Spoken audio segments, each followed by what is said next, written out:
ان لڑکیوں کو دینا ہے جن کے گھر میں چولہا بھی نہیں جلتا. پھر دیکھو کون بچی بھاگتی ہے. حالات ہم نے خراب کیے ہیں. اتنے رسومات,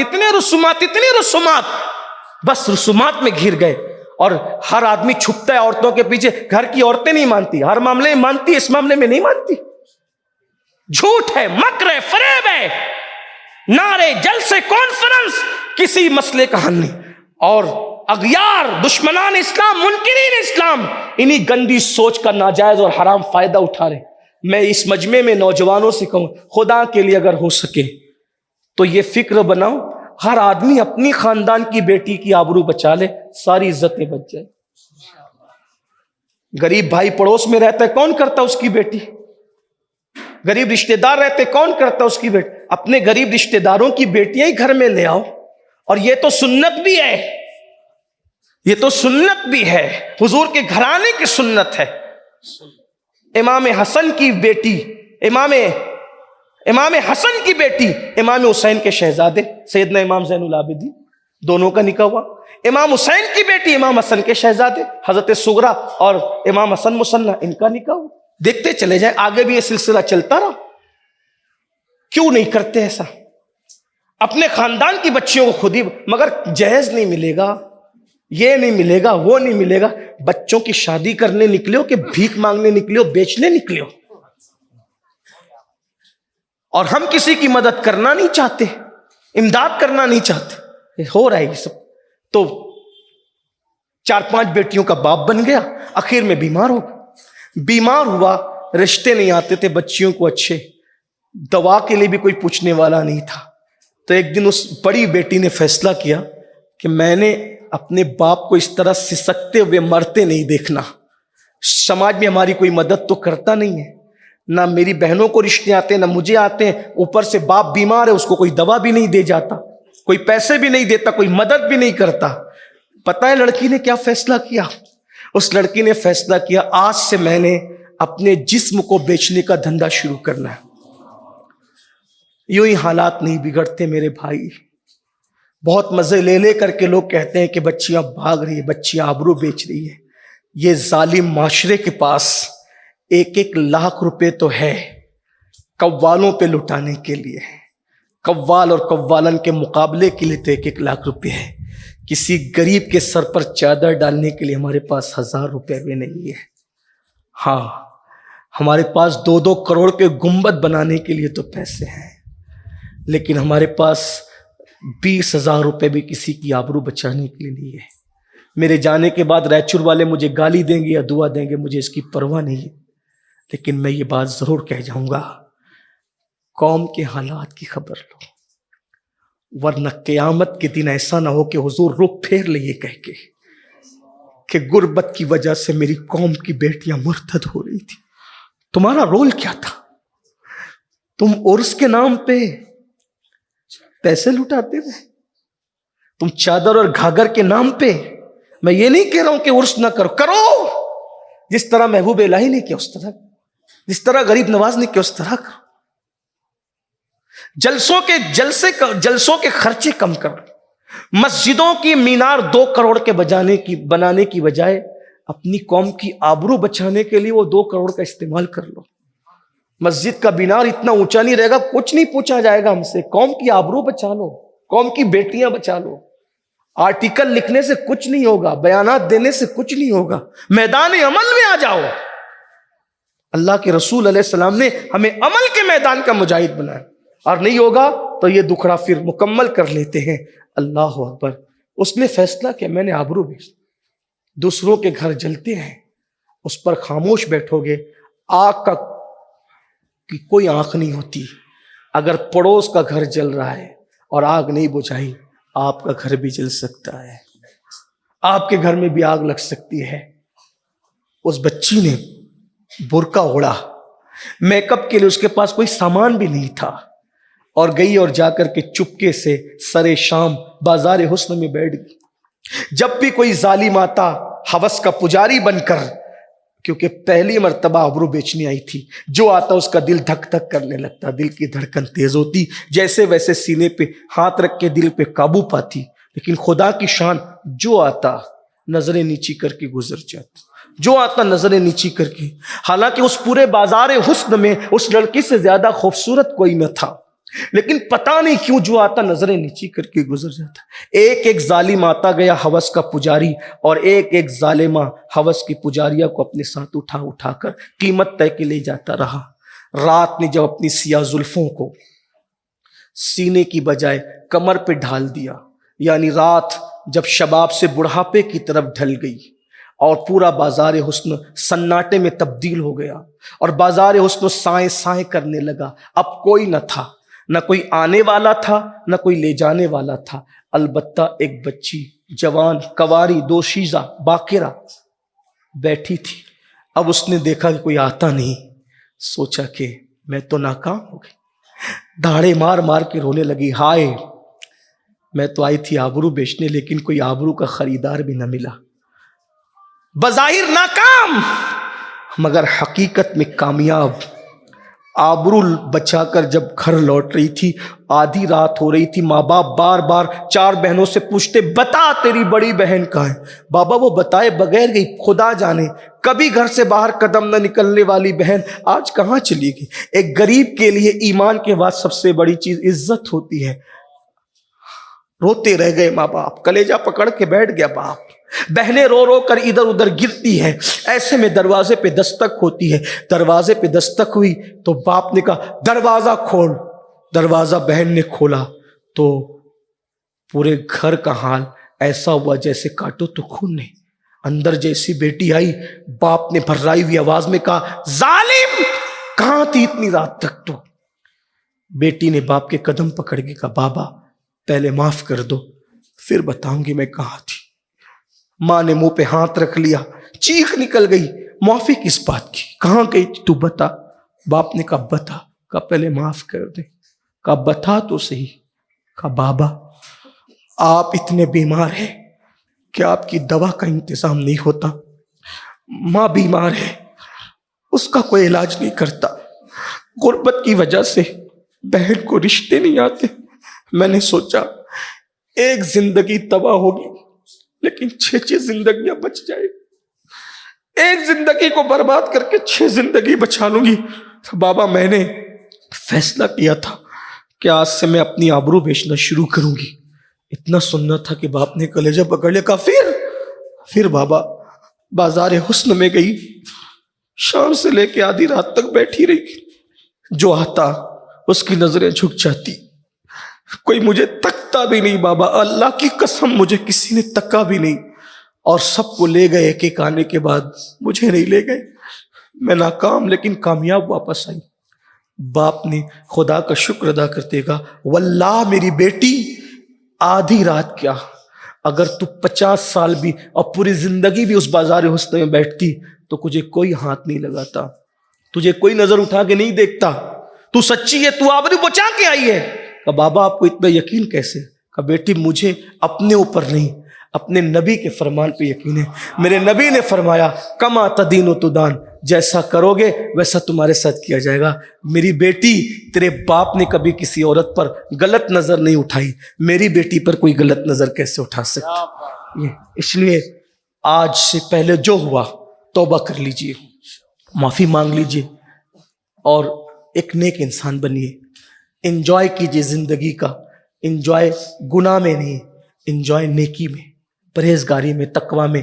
اور میں تو یہ کہتا ہوں اگر زندگی کو خوبصورت بنانا ہو دین سے وابستہ ہو جائیے. زندگی کا بھرپور انجوائے کرنا ہو دین سے وابستہ ہو جائیے. اور اس کے لیے بہترین پلیٹ فارم ہے سنی دعوت اسلام. اس طرف آئیے. ماشاءاللہ رائچور کی سرزمین پہ ہمارے مولانا جمیل برکاتی صاحب، مولانا احمد رضا صاحب، مولانا ناصر رضا صاحب اور بھی ان کے رفقائے احباب، میں سب کے نام تو نہیں جانتا، بڑی محنت کر رہے ہیں برسوں سے. جڑیے، قریب آئیے. آپ جس لباس میں ہیں، جس کاروبار میں، جس فیلڈ میں، اس میں رہ کے کام کیجئے. ہمارے یہاں یہ نہیں ہے کہ آپ ایسا ہی کیجئے اور آپ ایسا ہی کیجئے. ہمارے یہاں بس اتنا ہے کہ جو حضور نے منع کر دیا اس سے رک جائیے. باقی ہماری طرف سے ایکسٹرا کوئی پابندی نہیں ہے. ہم کون ہوتے ہیں؟ اس لیے آئیے، نیکی کی طرف آئیے. اللہ سے دعا کرتا اللہ مجھے آپ سب کو نیکیوں کا شوقین بنائے، دین کی طرف راغب ہونے کی توفیق عطا فرمائے.